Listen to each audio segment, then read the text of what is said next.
With John Chris specifically, it's a shame because I actually do find him funny. I'm not sure he should give up comedy specifically because that's his way of living, but I don't think churches should have him back. People should stop putting him in a ministry position. If a church has a band come and that just for a concert, well, that's not really ministry. No, I disagree. I used to say that. I don't think that anymore.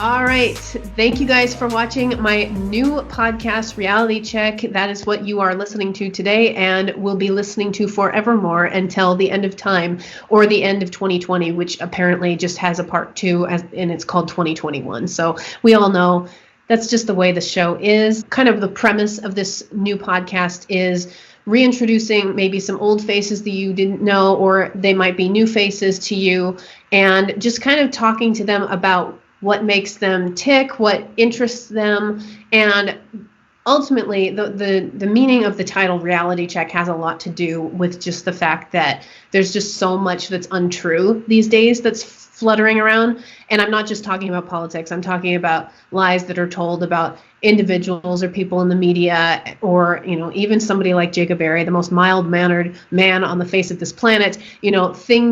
People will say things on the internet and everybody believes it's true because it's on the internet, it must be true, no one would lie on the internet, this is ridiculous. So this is a show that is going to either introduce or reintroduce people that you may or may not know, and just remind the audience, remind anybody new who's watching that these people are human beings, and even though you might disagree with them about politics and you might disagree with them about half a dozen other things, or Jacob has some pretty controversial movie opinions as well, they might offend you, trigger warning in advance, they're still human beings and you shouldn't treat them like crap. So that's kind of the idea that I've had for this podcast, and I thank Jacob for coming on the show. So thank you so much, Jacob.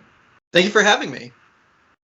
So I just want to delve in, and I know this is a funny one for me just because I've known you so well for so many years, but to interview you as if I am just reintroducing myself to you, Jacob, who exactly are you? What makes you tick? And what I really want to ask you is, what makes you passionate? Like, what gets you out of the bed in the morning? What makes you excited? That's kind of where I want to start with this. Well, probably besides my wife, what gets me out of bed in the morning is I just love to write, and I've written novels, which you can see behind me. They're on either side of my shelf there. Nice. And you got to. That's how you roll. But yeah, that's really what gets me out of bed. Is I love to write. I love writing about things that I've seen and things that I've watched. As for those of you unfamiliar with my website, I write a lot about novels, about films, mainly films probably is the biggest chunk of what I write about, but also television. I write about anime, just reviewing it. And I kind of stopped doing book reviews because now that I've published books, I feel like if I talk bad, I'm not a literary critic, so I feel bad about talking about novels. So now I just kind of highlight novels that I like and say, hey, you should read this, add this to your Audible list or whatever. But yeah, so that's kind of what makes me tick is I just love to write. It's probably my favorite thing to do. I'm always writing. I'm constantly writing. And I even my website originally started as a blog. So if I got into writer's block, I would just go and I would write about something just so I would stay active.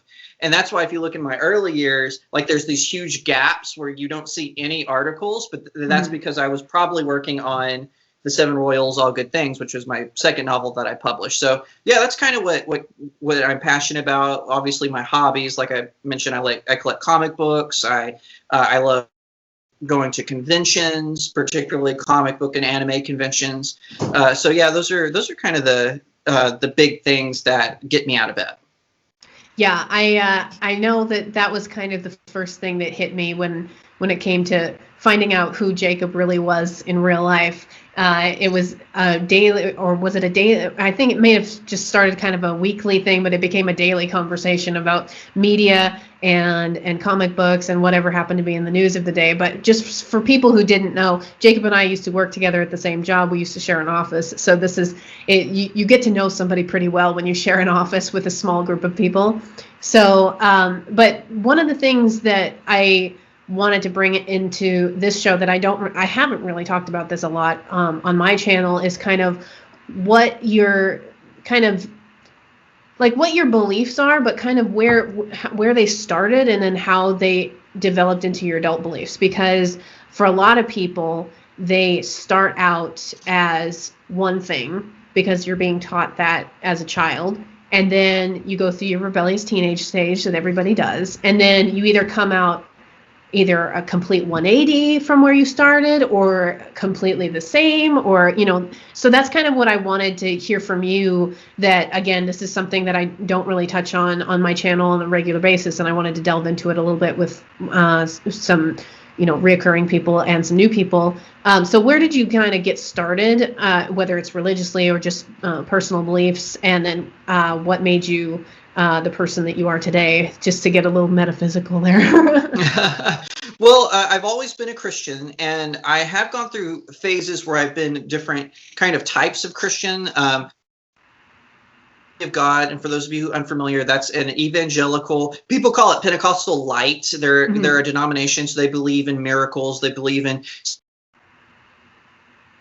They kind of believe in a more charismatic form of worship, but it's very low key compared to, say, the UPC or Church of God in Christ or something like that. So I kind of grew up that way, and I've pretty much stayed that way. I have changed a lot. I'm a little bit more fervent in my belief in miracles, not in the way where it's crazy. You go to a conference and the televangelist slaps you and you're healed. Not like that. But I do believe that I do believe that God moves in miracles. It's a way for Him to express His love to us, and I'm a big believer in that. One thing I've really that I have adjusted is in the 90s, and me and Kelly are the same age, so she probably remembers this as well.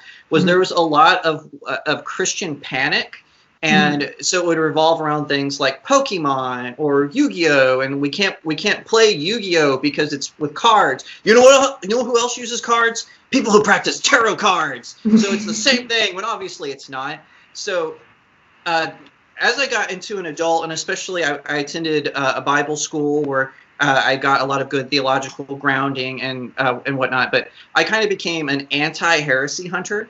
And so whenever and this is actually something me and Kelly sometimes will clash on whenever we would talk at work, is Kelly would say, "Oh, I think this did this and it's heresy." And I'm like, "Well, why do you say it's heresy?" And she and I would go back and forth to this all the time because I kind of came from reasons to be panicked. Please don't get me wrong, but I think judging an entire Japanese kids television show because they use it was an overreaction, and so now I tend to take a sledgehammer to heresy hunting. It's gotten really worse because of Twitter, and I've confronted people online, and I've maybe have burned more bridges doing this, and I probably should be a little bit more careful and more strategic about what I choose to go up against. But yeah, I've come to this place where I'm just like, I'm tired of all the panic. We'll let the Holy Spirit work it out, and we'll let the Bible work it out. And if it errs on the side of against the Bible, then yes, we should stand against it. For example, the Hillsong's pastor in New York, every Christian should renounce him and pray that he seeks forgiveness and help. But he should never serve as a senior pastor ever again. Hands down. That's can you real quick remind the audience what the deal with that guy is? Okay. So Hillsong's New York, not Hillsong's Australia. This is their offshoot in New York City. I think his name is Carl. He had been accused of sexual misconduct by this Asian woman who was a volunteer.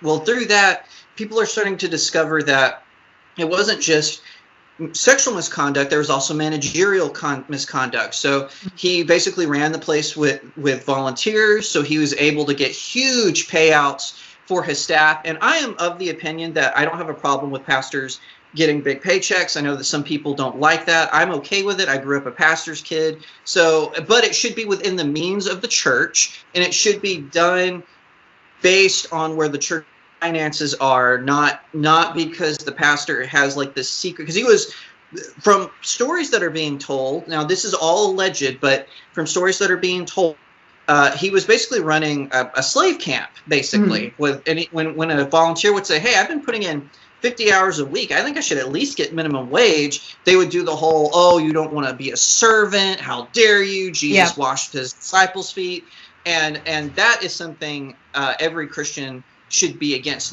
People should not be shamed into volunteering. They should do it out of the goodness of their heart. And if you don't have enough people who are willing to use the goodness of your heart, then maybe you should try a different ministry. But in no way, shape, or form should that kind of conduct. There was another pastor accused of that in California, who was chased out of his church for similar accusations. But as from what I can see, the Hillsong New York situation is way worse than even that was. Yeah. So there is even rumors that there are more girls that are going to come forward. Girls, not women. There's rumors that girls are going to come forward. And so obviously, me even being against heresy hunting, that's not even heresy hunting. Yeah. That's terrifying in the sense that this leader, who was called the celebrity pastor, because Justin Bieber goes to his church, Stephen Baldwin goes to his church. I think even Miley Cyrus went to his church. I might be mistaken about Miley Cyrus. It's one of those teen pop people no one really cares about. But anyway, it's when it comes to that, then yes, I'm a firm stander on the truth. I do believe in restoration, but I don't believe that he should be allowed to be a senior pastor anymore. Put him in a position. If he has a great singing voice, I guess let him sing, but he should in no way, shape, or form be in leadership until. I don't exactly know what this would look like. I'm just being honest, but the restoration should be whole and complete, and they should just thrust him back into.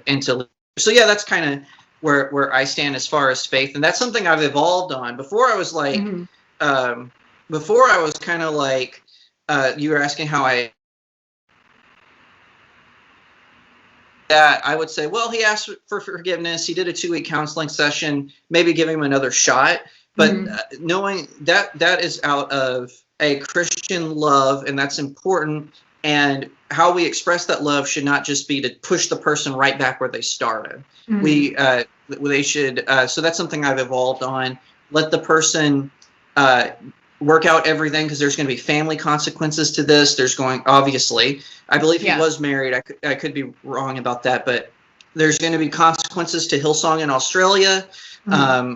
Because they had an opportunity to shut him down way back when he said he was supporting abortion, and they blew it. And so now, even though now to Brian Houston, that's the senior pastor of Hillsong, to his credit, he did condemn those comments, but he should have stepped in with a firmer hand as the leader of Hillsong.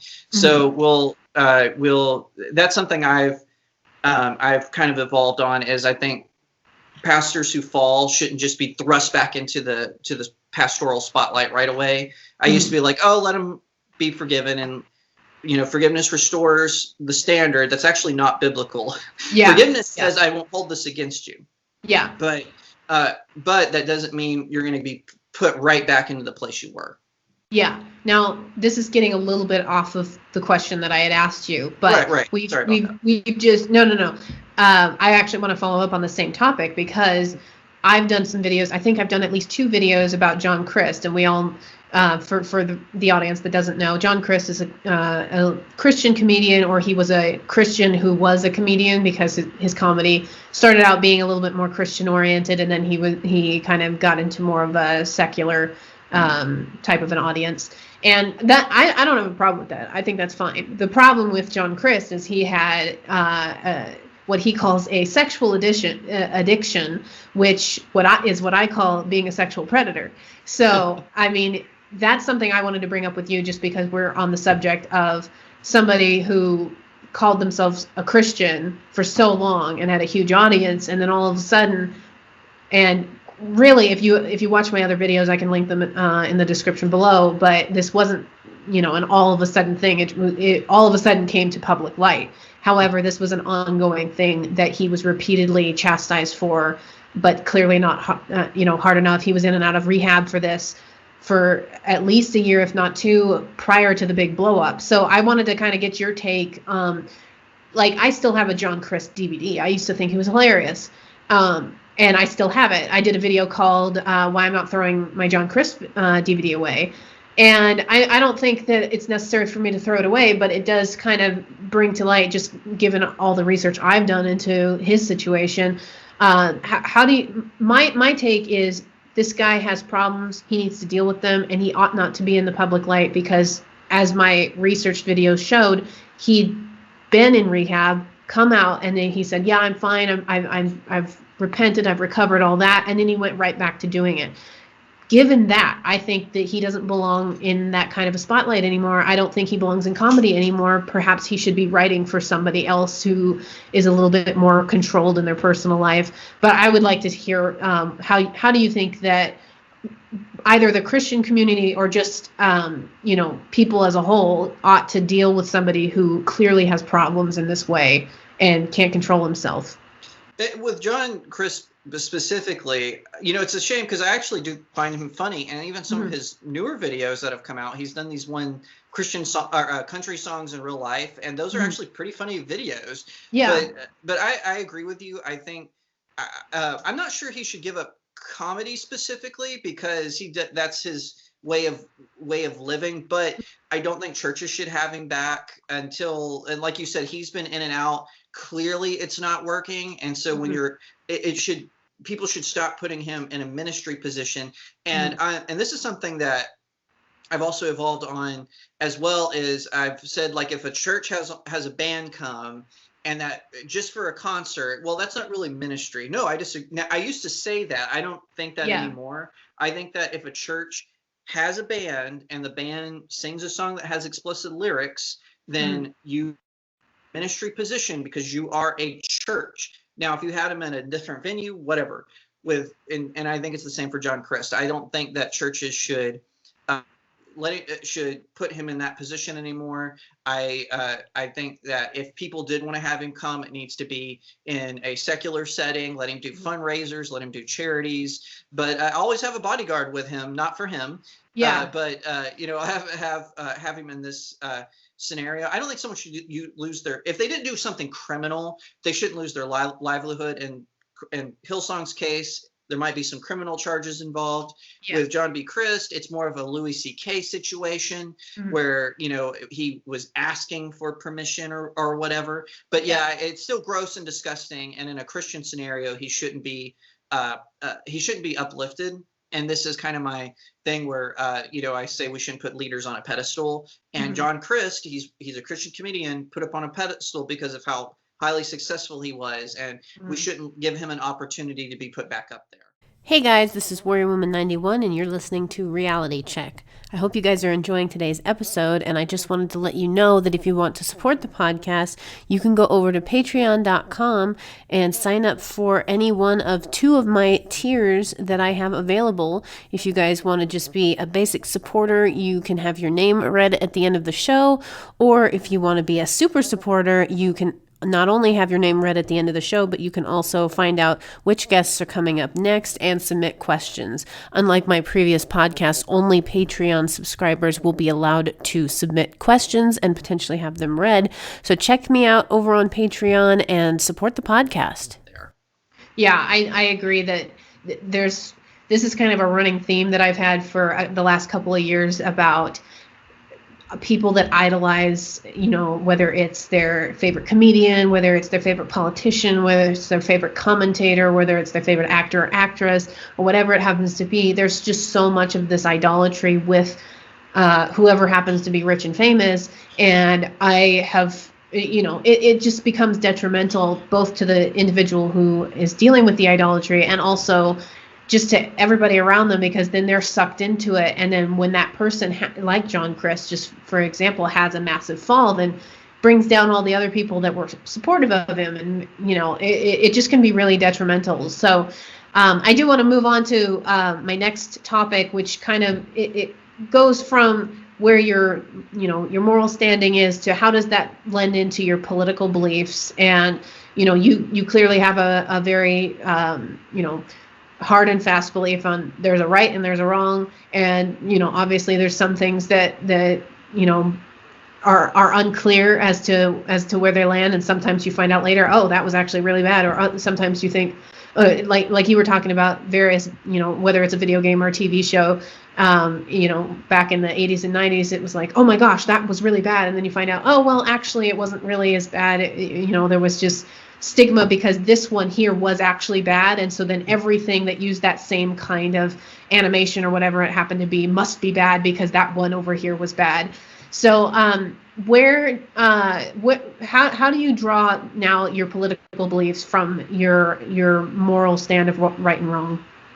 Well, I believe that your religion should inform your politics. If you're religious, I actually don't know how secular people square that, but yeah, I've always kind of been. Now, when I first started college, going into college as a college freshman, I was actually very liberal. Now, I don't want to mislead anyone. I was pro-life and I was pro-gun. I was what you called a Texas Democrat. But as far as everything else, I wouldn't say like I was, but I was very liberal. Someone loaned me Glenn Beck's book, An Inconvenient Truth, and that really, he had these things in there called liberal branches, and I have like a liberal looking person and they would have two contradicting thoughts. That was literally, and I remember there was one in that book and I had literally thought that. Like it was worded a little differently, but it was exactly something I had thought.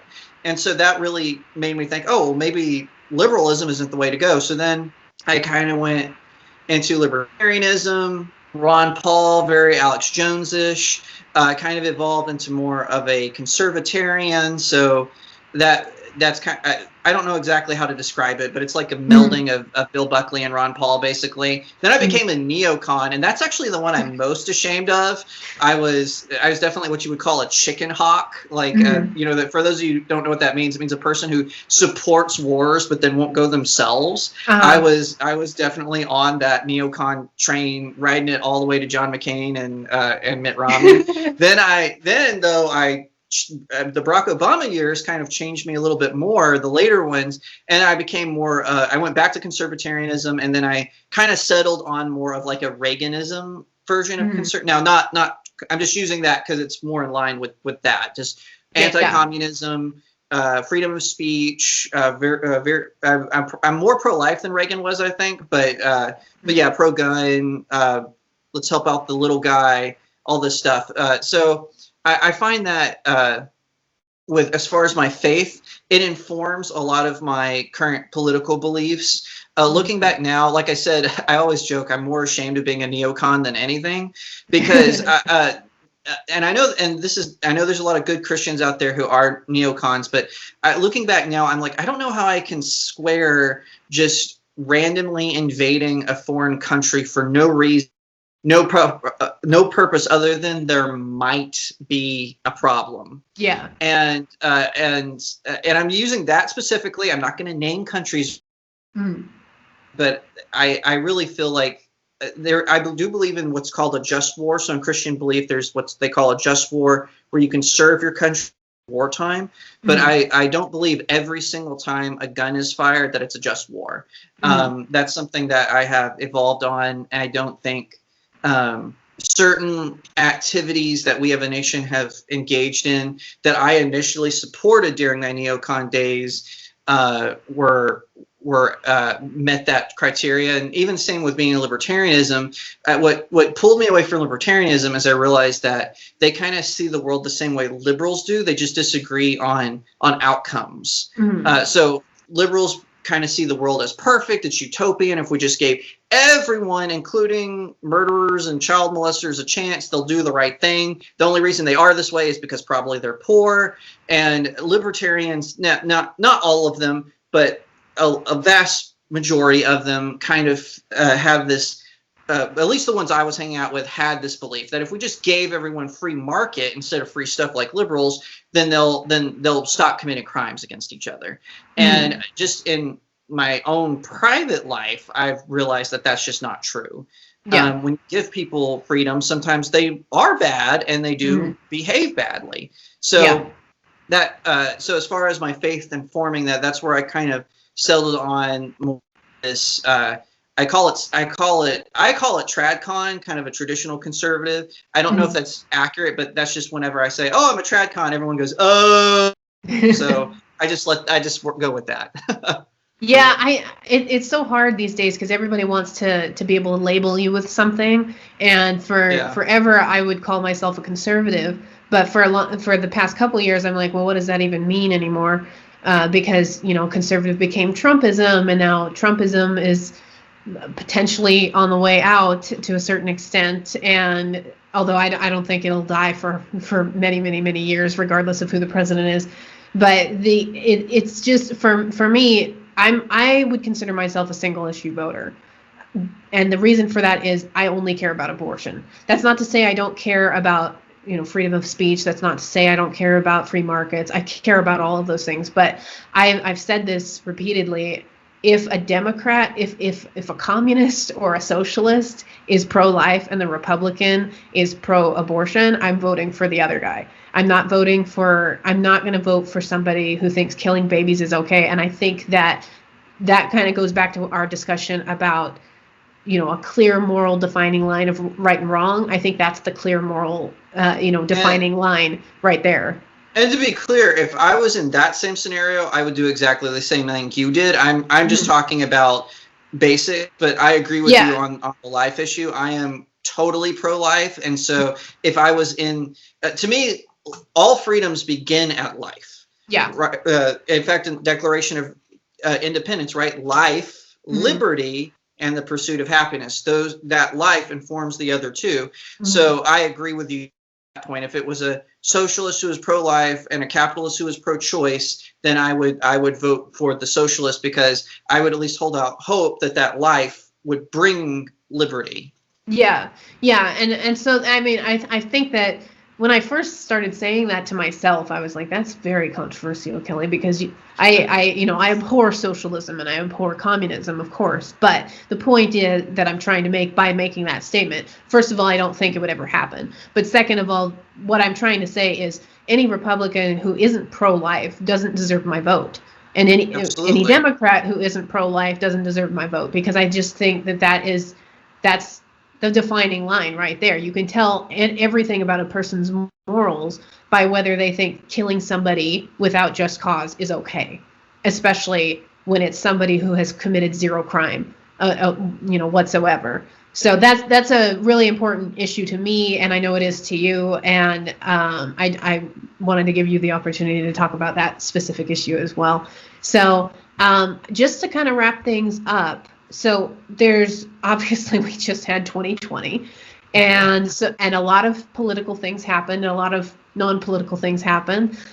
So I did want to get your take on what are some issues that occurred in 2020 that we're going to see going forward into 2021, and what are some issues that you think are going to be at the forefront going forward that people need to be or not even that everybody is, but that you're like, okay, this is an important issue to me, or this is, really worrisome to me, or whatever it happens to be.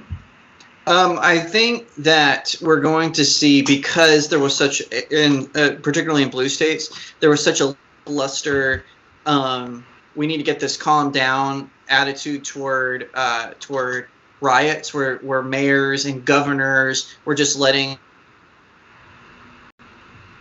I think that because I hate to say this, but I think we will have a President Biden when all this after January 6th. I think it's going to go that way. I hate to say that, but but I think that his election is going to embolden rioters. I don't think people are like, oh, what happened to the rioters? They're all gone.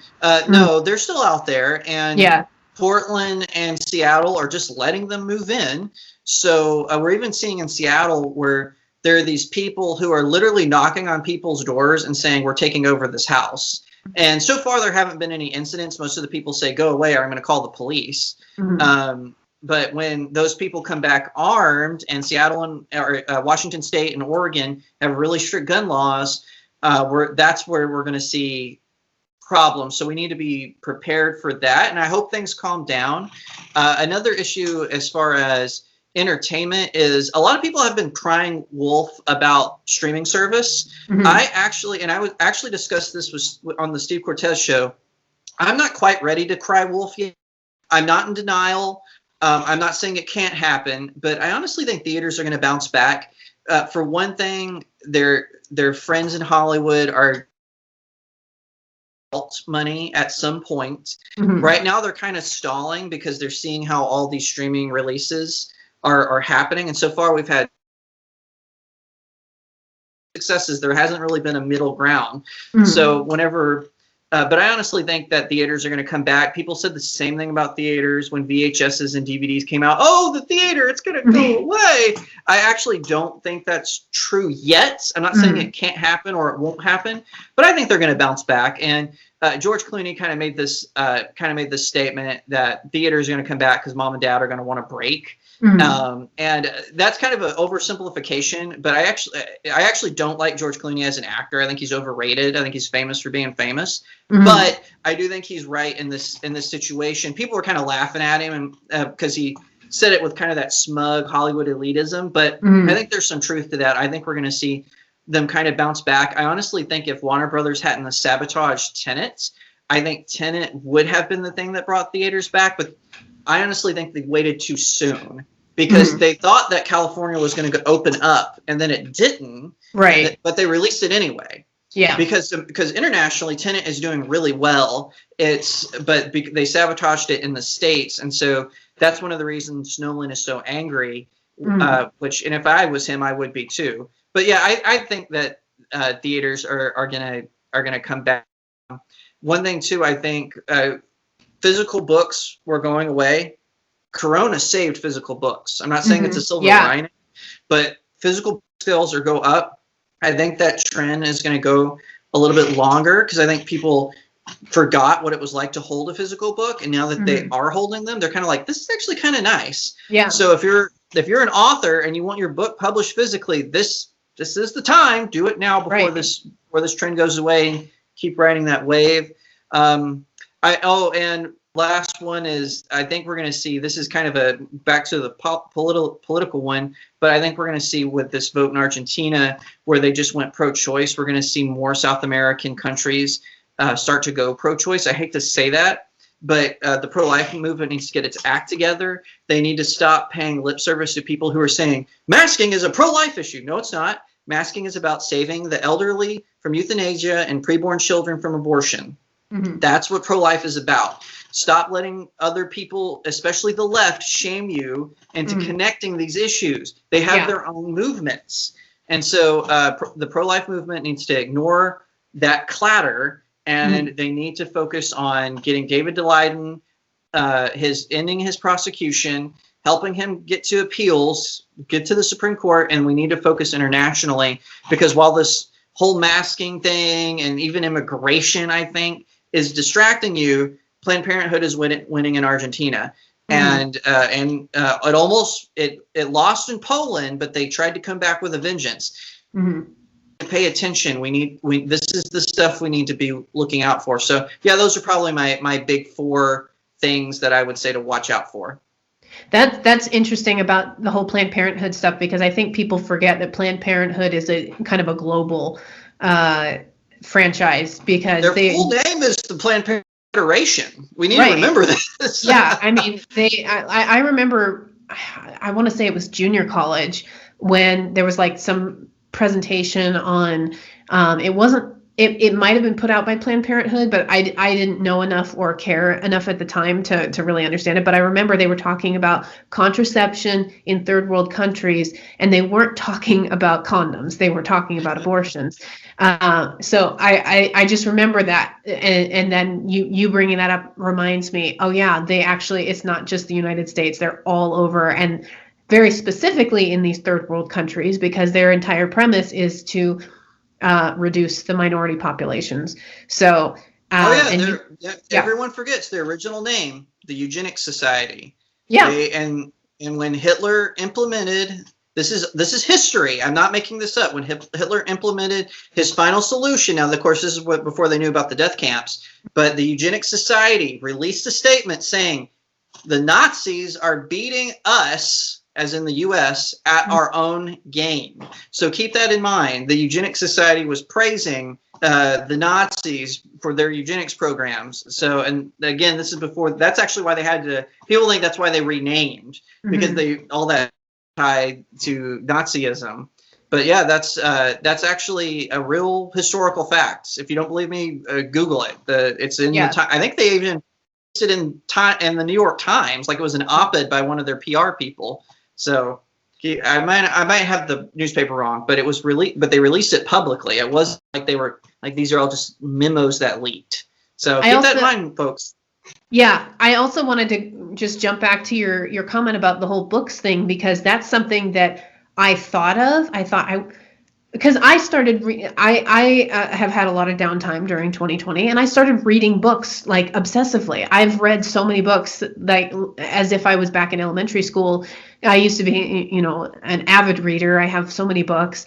And all of a sudden this year, since I had all this time on my hands and no movies to go see, I was like, oh, I'm going to break out some of my old books. And I've even started buying them. I'm asking them for Christmas again and stuff like that. So that's interesting that you brought that up about people. It's not just me. People are actually buying books again because they can't go to the theater anymore. And there's only so many times you can watch your favorite show on Netflix and Hulu and wherever else. And then you're like, well, there's not really a whole lot coming out going forward. However, I did want to ask you, there are some streaming shows that are coming out.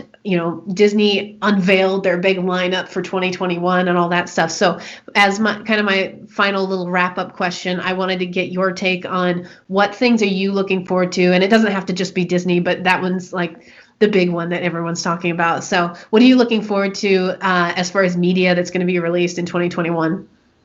Well, as far as media, I'm very excited about what Disney is dishing out. I will admit some of the Star Wars projects have me going, but I am excited about Boba Fett. I'm excited about Ahsoka. I'm not crazy about the Bad Batch, which will be a Clone Wars spinoff. Just not my thing. I'm not really crazy about the Cassian spinoff, but I'm gonna give it that one. I'm actually will give the benefit of the doubt. I'll still watch it. I'm just kind of hesitant about it. I'm very excited for WandaVision. I was not excited for Loki or Captain America, for Winter Soldier or Falcon and the Winter Soldier. I got to get that right. I was not excited for those two, but after seeing the trailers, I'm like, take my money. Yeah. So I'm very excited about those as well. Those are probably the biggest ones. I am incredibly excited for The Mandalorian Season 3, which we won't get until 2022. I'm kind of upset about that. I know why they're doing that. It's so it won't bump into all these other spinoffs that are coming out. I think Marvel did it at the right time because everyone had kind of lost interest, especially with the slate of movies they announced. No one wants Black Panther 2, especially after Chadwick Boseman died. Right. And I know it's because they have the director, they have him on contract. I would have given him a different movie, and they really need to not use the Black Panther brand if they want to bring. While Shuri is the Black Panther, I know that some of the more conservative people don't want to hear that, but in the comics, she did pose as Black Panther for a while. Let her have her time in the movie, but they should introduce her through an Avengers film, not through a Black Panther film. I think that's going to be a mistake. But I don't know if those are going to streaming. Some people saying they are, some they're not. I know this is going to surprise people, but I'm looking forward to Zack Snyder's Justice League. I think the man is a hack. I think he's a terrible director, but I am actually looking forward to it. I thought it was disgusting how Warner Brothers took the Justice League away from him. I think the scandal surrounding it that's happening now, I think is stupid. I think Ray Fisher's just throwing a hissy fit because he didn't get his way when Joss Whedon was directing. Everyone in Hollywood knows Joss Whedon is a jerk. So that's not breaking news. In fact, that's what they were saying about Avengers Age of Ultron. The cast was rebelling against him because he was such a jerk. That's why he went on hiatus, was he couldn't believe no one would listen to his genius. Again, that's a rumor, but still I think it's a valid point. So I honestly am looking forward to it. I'm excited that if nothing else, it's going to get released finally, and maybe his simps will shut up. and we'll see it come to fruition. I'm going to review it regardless, and it'll probably, more than likely, judging from my past reviews of his previous works, it'll probably be a negative one. But who knows? He might surprise the 300 out, because I actually did like the 300. But we'll see. So yeah, there you go. Those are probably the big ones. So a bunch of super stuff I'm excited about. One that just got released that I'm very excited about is Transformers Earthrise. It was just released today on Netflix, so you can guess what I'm doing for the rest of the weekend. I'm gonna binge that show. So I'm really I'm a huge Transformers fan. So I'm really excited about that as well. Well, thank you so much for coming on the show, Jacob. I really appreciate you taking the time, and this has been great, as always, to talk to you. And if you guys want to follow Jacob, he's at Real Jacob Airey on Twitter, and I will link all of his other socials and his website and his book, which I have read, and I can vouch for. You guys will enjoy it. I will link all of that in the description below. Please like this video, subscribe to the channel, ring the bell to get notifications, and comment below what you thought about this interview with Jacob Airey. Are you guys new to Jacob and his work? Are you guys new people? Let me know in the comments. I want to know what you thought, and I will talk to you guys on the next video.